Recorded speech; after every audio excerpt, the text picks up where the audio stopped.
Hello दोस्तों, आप सभी का स्वागत है जे एजुकेशन पॉइंट में। तो दोस्तों, आज के इस वीडियो लेक्चर में हम पढ़ने वाले हैं दृष्टि दोष के बारे में। इसके अंतर्गत हम पढ़ेंगे निकट दृष्टि दोष, दूर दृष्टि दोष और जरा दूरदर्शिता के बारे में। तो पूरी जानकारी के लिए बने रहिए वीडियो के लास्ट तक। और अगर आपको ये वीडियो पसंद आए तो वीडियो को लाइक और चैनल को सब्सक्राइब जरूर कर ले। तो चलिए दोस्तों, वीडियो को स्टार्ट करते हैं।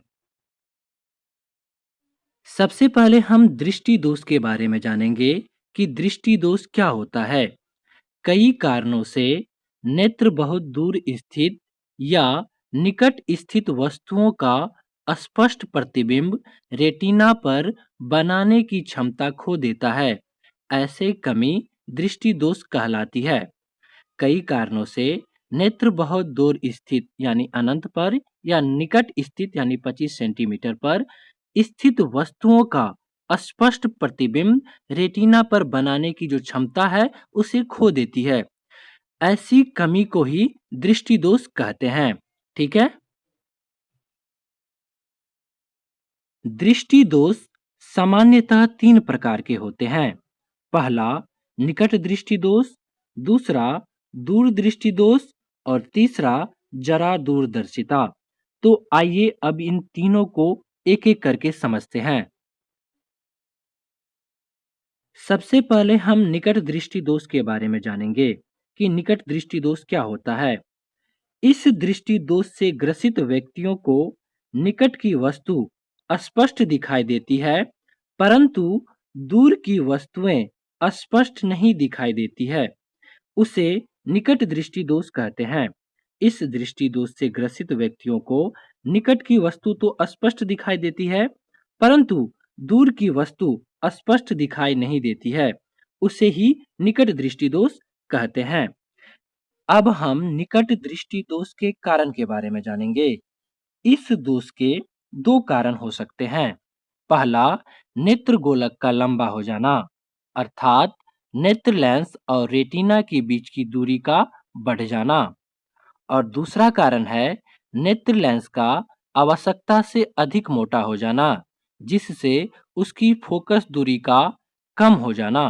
तो पहला कारण है नेत्र गोलक का लंबा हो जाना और दूसरा कारण है नेत्र लेंस का आवश्यकता से अधिक मोटा हो जाना। ठीक है। अब हम निकट दृष्टि दोष के उपचार के बारे में जानेंगे। इस दोष को दूर करने के लिए अवतल लेंस या अपसारी लेंस का उपयोग किया जाता है। इस दोष को दूर करने के लिए अवतल लेंस या अपसारी लेंस का उपयोग किया जाता है। अर्थात इस दोष को दूर करने के लिए चश्मे में अवतल लेंस या अभिसारी लेंस का व्यवहार किया जाता है। ठीक है। अब हम दूर दृष्टि दोष के बारे में जानेंगे कि दूर दृष्टि दोष किसे कहते हैं। इस दृष्टि दोष से ग्रसित व्यक्तियों को दूर की वस्तुएं स्पष्ट दिखाई देती है, परंतु निकट की वस्तुएं स्पष्ट दिखाई नहीं देती है। उसे दूर दृष्टि दोष कहते हैं। अर्थात इस दोष से ग्रसित व्यक्तियों को दूर की वस्तुएं तो स्पष्ट दिखाई देती है, परंतु निकट की वस्तुएं स्पष्ट दिखाई नहीं देती है। उसे दूर दृष्टि दोष कहते हैं। ठीक है।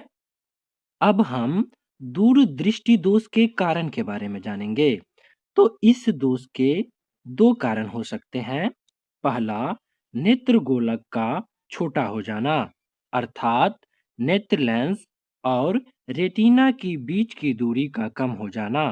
तो पहला जो कारण है वह नेत्र गोलक का छोटा हो जाना, अर्थात नेत्र लेंस और रेटिना के बीच की दूरी का कम हो जाना।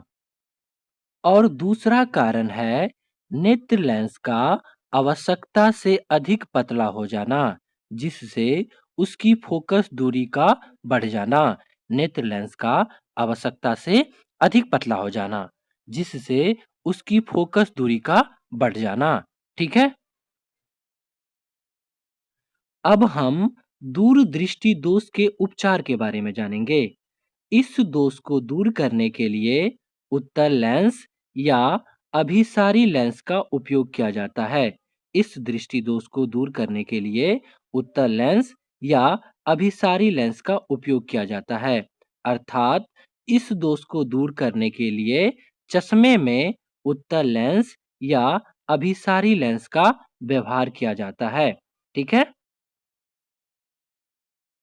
अब हम जरा दूरदर्शिता के बारे में जानेंगे कि जरा दूरदर्शिता किसे कहते हैं। आयु में वृद्धि होने के साथ-साथ मानव नेत्र की समंजन क्षमता घट जाती है। अधिकांश व्यक्तियों का निकट बिंदु दूर हट जाता है। इस दोष को जरा दूरदर्शिता कहते हैं। आयु में वृद्धि होने के साथ-साथ मानव नेत्र की समंजन क्षमता जो है वह घट जाती है। अधिकांश व्यक्तियों का निकट बिंदु दूर हट जाता है। इस दोष को जरा दूरदर्शिता कहते हैं। इस दृष्टि दोष में कुछ व्यक्तियों में कई बार दोनों प्रकार के दृष्टि दोष जैसे निकट दृष्टि दोष और दूर दृष्टि दोष पाए जाते हैं। ठीक है? अब हम जरा दूरदर्शिता के कारण के बारे में जानेंगे। इन्हें पास की वस्तुएं आराम से देखने में कठिनाइयां होती है, जिसका निम्न कारण है। इसका भी दो कारण है। पहला, यह दोष पक्षांभी पेशियों के धीरे-धीरे दुर्बलता होने के कारण और दूसरा क्रिस्टलीय लेंस की लचीलेपन में कमी के कारण उत्पन्न होता है। ठीक है? अब हम जरा दूरदर्शिता के उपचार के बारे में जानेंगे। इस दोष को दूर करने के लिए बायोफोकल लेंस का व्यवहार करना पड़ता है। इस दोष को दूर करने के लिए बायोफोकल लेंस का व्यवहार करना पड़ता है, जिसमें दो लेंस एक ही चश्मे में ऊपर नीचे लगा दिया जाते हैं। तो दोस्तों इस वीडियो में इतना ही। अगर आपको ये वीडियो पसंद आए तो वीडियो को लाइक और चैनल को सब्सक्राइब जरूर कर ले। मिलते हैं नेक्स्ट वीडियो में, तब तक के लिए जय हिंद।